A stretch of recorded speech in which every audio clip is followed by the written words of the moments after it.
Se esse vídeo bater 10 mil curtidas, eu mostro meu rosto de verdade. Porque eu só tô usando um filtro. Por causa que se eu mostrar, vocês vão rir.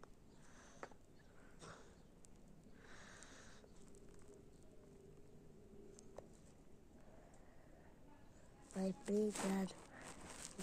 Cada vez que assistindo meu vídeo, me ajuda muito.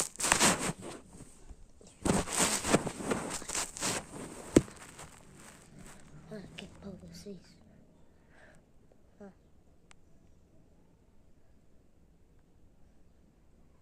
Obrigado.